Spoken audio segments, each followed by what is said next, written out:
Who were the Roman Auxilia and what did they do? Imagine a mighty empire stretching across continents, with borders constantly under threat. Behind the scenes, a special group of soldiers played a vital role in keeping those borders safe. These soldiers were called the Roman Auxilia. They were not Roman citizens but served the empire with great loyalty and skill. The Auxilia were introduced by Emperor Augustus after he made big changes to the army around 27 BC. They became a permanent part of the Roman military system, working alongside the famous Roman legions.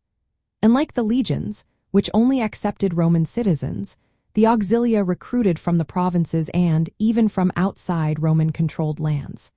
They mainly came from the Peregrini, free people living in the provinces who did not have Roman citizenship. The Auxilia had many important jobs. They made up about 3/5 of the Roman army by the 2nd century AD. They provided different kinds of troops that the legions did not have enough of. For example, they supplied cavalry, light infantry, archers, and other specialized fighters. While the legions were heavily armed and armored infantry, the Auxilia units were often lighter and faster. They could move quickly and adapt to different situations on the battlefield. Their skills were especially useful for defending the frontiers of the empire, where quick responses to threats were needed. The Auxilia were organized into different types of units. There were infantry units called cohorts, each with around 500 men. They also had cavalry units called aili, which were made up of mounted soldiers. Some units combined both infantry and cavalry and were called kahas akwat hutta. These smaller units were easier to move around and could be sent to guard supply routes, scout ahead, or protect newly conquered towns.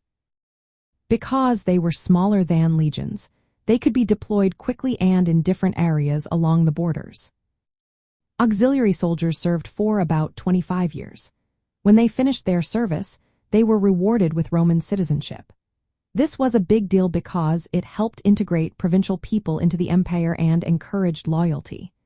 The Auxilia units were often stationed from their home regions. This helped prevent local loyalties from interfering with their duties and promoted the spread of Roman culture and customs in the provinces. In frontier defense, the Auxilia were essential. Their specialized skills in cavalry, archery, and light infantry tactics complemented the heavy Roman legions. This combination allowed Rome to control vast and diverse border regions effectively. The Auxilia could respond rapidly to invasions or raids, helping to keep the empire safe. They were a key part of the Roman military system, working alongside the legions to defend and expand the empire's borders. Their presence made it possible for Rome to maintain control over its frontiers for hundreds of years.